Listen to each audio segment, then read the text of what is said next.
Hello, welcome to Crafeteria. Today we're gonna make a cute little a windsock to hang for the 4th of July because I know it's June, but 4th of July is right around the corner. So we're gonna make a fun Independence Day craft. And this is gonna be really easy. So all you're gonna need is a tin can, one that holds, tin canny things. I believe this one had pineapple in it. So just whatever tin can you have around the house. I actually chose this one because it was a little bigger than just like the standard kind of soup can. But you can do whatever size you want. So you need the can. You'll need some twine, or you can use ribbon too, and that'll be to hang it up. And then we are going to use ribbon to hang like fun little strands on the end of the can. And I also had these wooden stars that I'm going to glue on the can, but if you want, you can hand paint some white stars on the can itself if you want to paint them. If you don't have the cardboard ones, you could cut them out of ribbon or whatever you wanted to do to put stars on the can. First thing we're going to do, you also need a hammer and some nails. So the first thing we're going to do is we're going to put 2 holes in the top of the can because to make it so we can hang it. And we want to do that first so we're not banging around once we've attached the stars and other things. So we're just going to use a nail, hammer,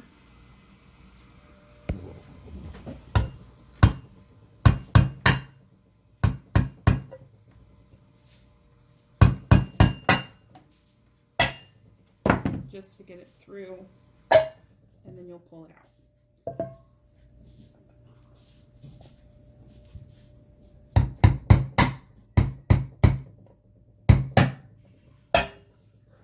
Careful not to hit your fingers.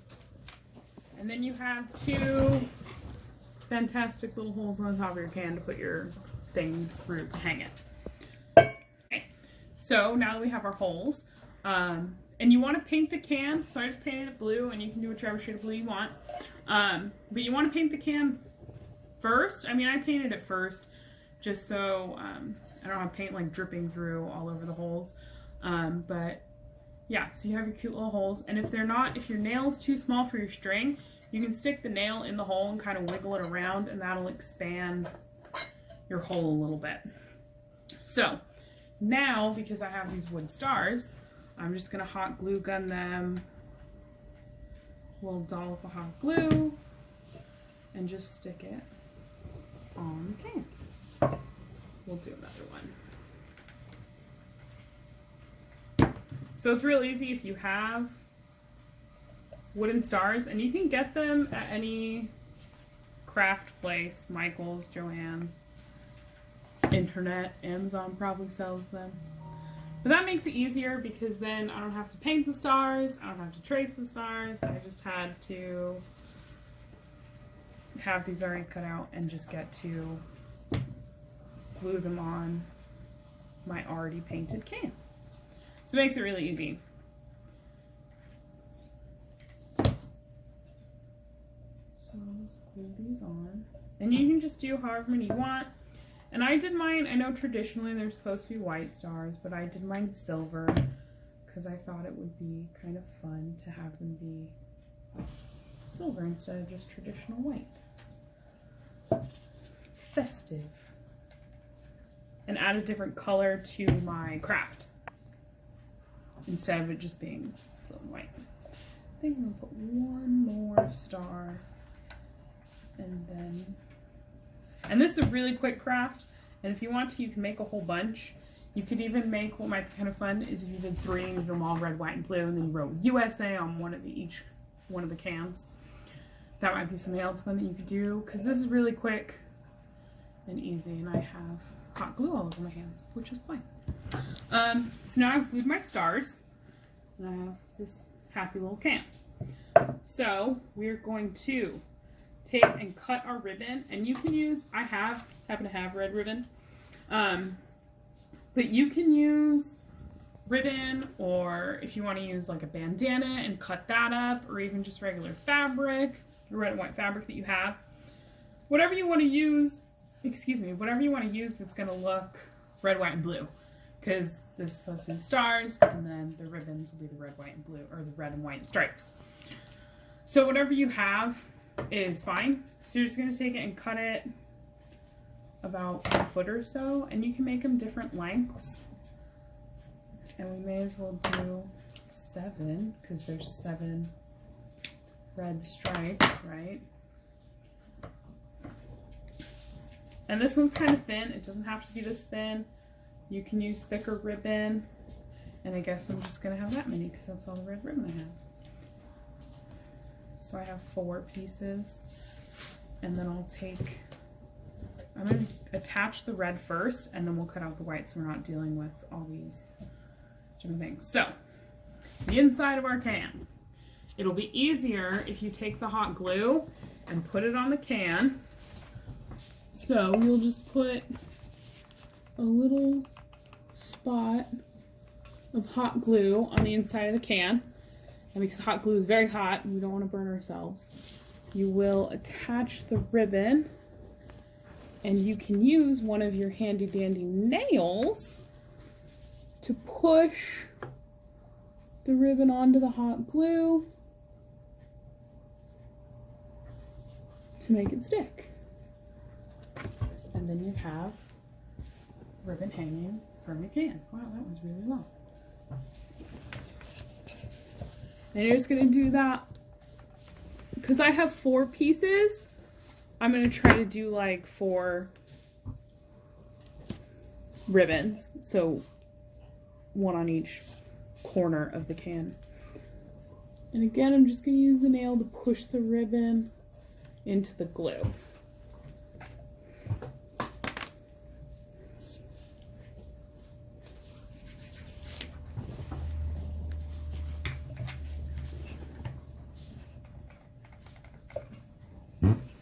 Dollop of hot glue, attach your ribbon, push it down.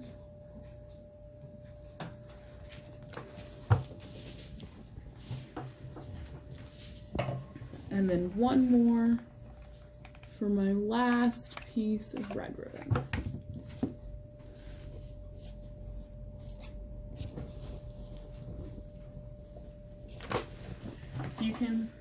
So you have your 4 reds, and you can see inside there that it's just attached with a little dollop of hot glue. And now we're going to do the same thing with our white ribbon. Okay, so we have attached the rest of our ribbon, and we have now cute red and white ribbon dangling off our things. And if you want to trim them so they're all the same height, you can, or length, sorry, not height. You can trim them, really easy to trim.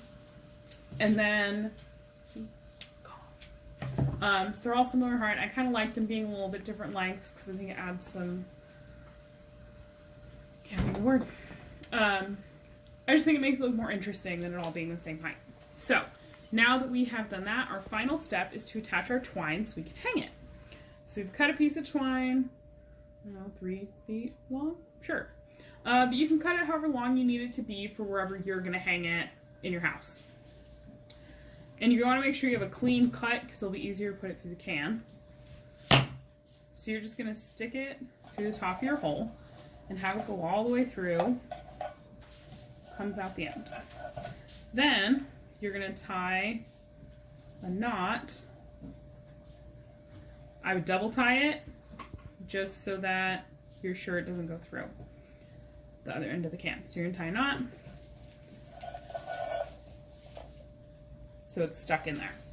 And then you'll put the other side through. And again, clean cut on the end so it's easier to go through.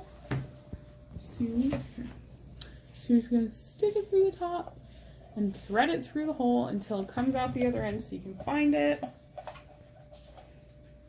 to tie your thing.